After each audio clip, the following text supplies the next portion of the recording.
Eh bien, bonjour à toutes et à tous, bienvenue dans le troisième épisode de Berck-sur-Mer, une histoire fascinante. La dernière fois, nous avons vu comment Berck a été profondément bouleversé par la Seconde Guerre mondiale.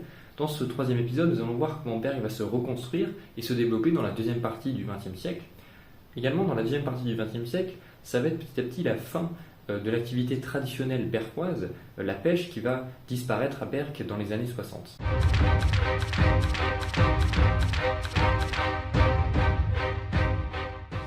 Après la Seconde Guerre mondiale, la ville se reconstruit petit à petit.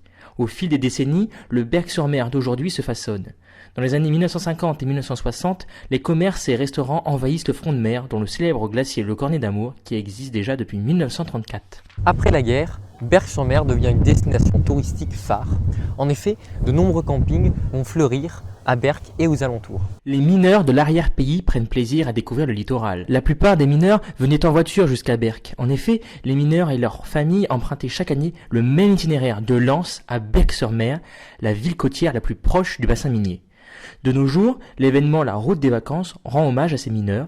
Des voitures de l'époque, des années 1950, 60 et 70, reprennent cette fameuse route chaque année aux alentours de la Pentecôte. Le tourisme est tellement important que le plus vieux parc d'attractions de France va se développer aux alentours de Berck dans les années 1950.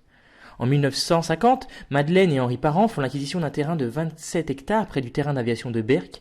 Le terrain est déminé dans le but de faire de cet espace un terrain propice à la chasse du gibier d'eau.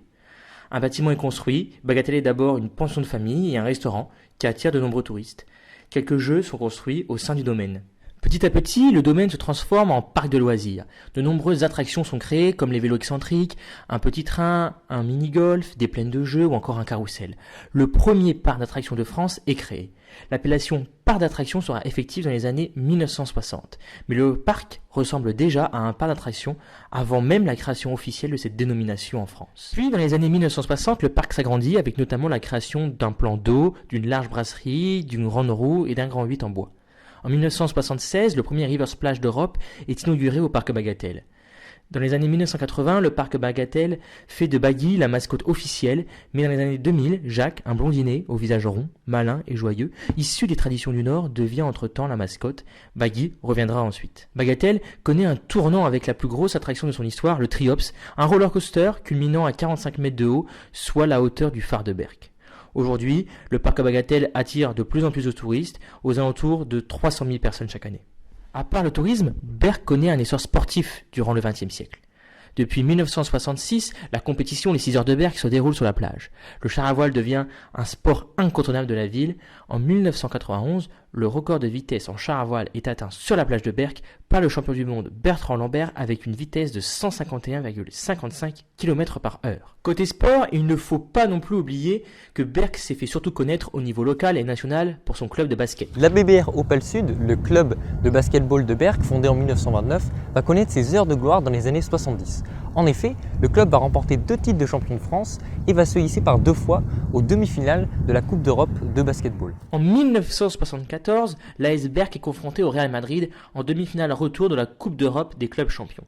Malheureusement, le match est tronqué car 2 joueurs berquois sont suspendus par le club pour indiscipline et en solidarité, 3 font grève.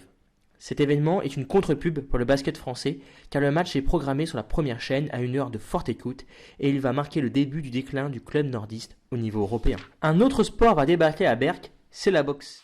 En 1988, sur le ring de Berck-sur-Mer accueille les championnats du monde de Walter 1BF organisés par les frères boxeurs Akari, promoteurs de l'événement. Et ce qui fait que Berck peut se targuer d'être devenu un fief de la boxe mondiale. Aujourd'hui, c'est le cerf-volant qui fait de Berck une renommée internationale.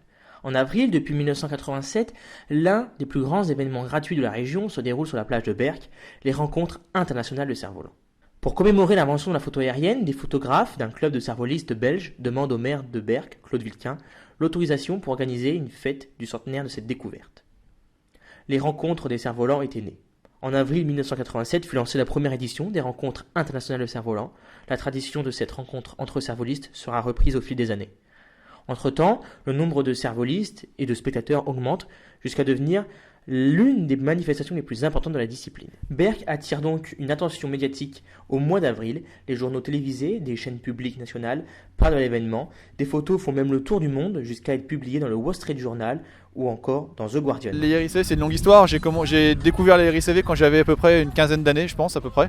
Peut-être même un peu moins. Mes parents qui m'ont emmené au cerf-volant. J'ai découvert vraiment toutes les facettes du cerf-volant grâce au RICV. Donc ça devait être en 89 ou 80... En 89 je crois que c'était les premières, donc c'était un peu plus tard, c'était 92 ou 93, un truc dans ce genre là. C'était le début des RICV. Et puis voilà, on a suivi l'évolution au fil des années. Nous retournons maintenant en 2018 pour retrouver le mois du passé un petit peu décoiffé, qui va nous expliquer pourquoi les phoques sont présents ici à Berck-sur-Mer. La plupart des phoques vivent en Antarctique ou en Arctique, mais il y en a certains aussi qui vivent dans les eaux tempérées, et c'est le cas ici à Berck. Donc ces phoques ici sont devenus les véritables stars de la baie de Loti. Les visiteurs ils viennent les observer sur cette digue où je suis actuellement. Alors cette digue à marée haute elle est totalement recouverte d'eau, mais à marée basse on peut marcher dessus, et c'est assez magique parce qu'on est totalement entouré d'eau actuellement. À Berck il y a donc deux types de phoques. Il y a d'abord le veau marin, alors lui c'est le plus petit, il y en a quelques-uns ici. Il a un décrochage au niveau du nez, c'est comme ça qu'on peut le repérer. Et puis après il y a aussi le phoque gris qui est lui assez gros, qui peut parfois faire plus de 200 kg.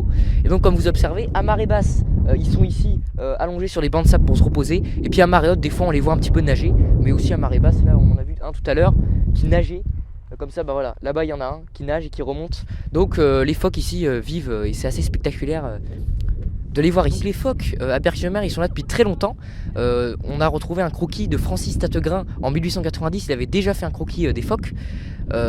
On sait aussi que dans les années 70 les phoques ils ont été chassés, il y en a quasiment plus, ils sont chassés, mais après elle est devenue une espèce protégée, et on interdit de chasser dans le nord, donc du coup petit à petit ils réapparaissent dans les années 80.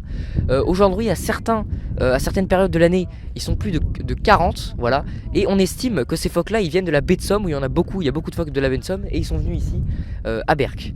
Voilà pour la petite histoire. Maintenant on va voir un petit peu leurs conditions de vie ici. Donc ils sont venus ici aussi pour les conditions de vie.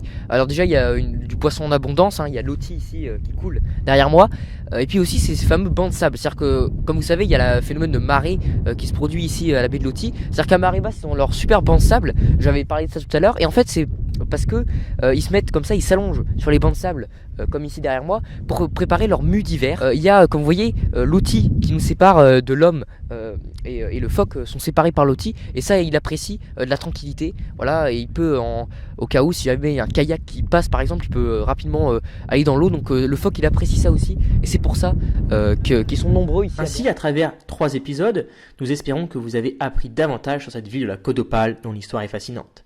Berck-sur-Mer a traversé les siècles, d'un village de pêcheurs à une ville hospitalière et touristique. La vaste plage de sable fin a vu défiler des flobards, des pêcheurs, des lits d'hôpitaux, des avions, des chars à voile, des cerfs-volants, des touristes. Mais que deviendra cette plage? Nul ne le sait. En tout cas, ce qui est certain, c'est que Berck-sur-Mer est une ville à l'histoire fascinante.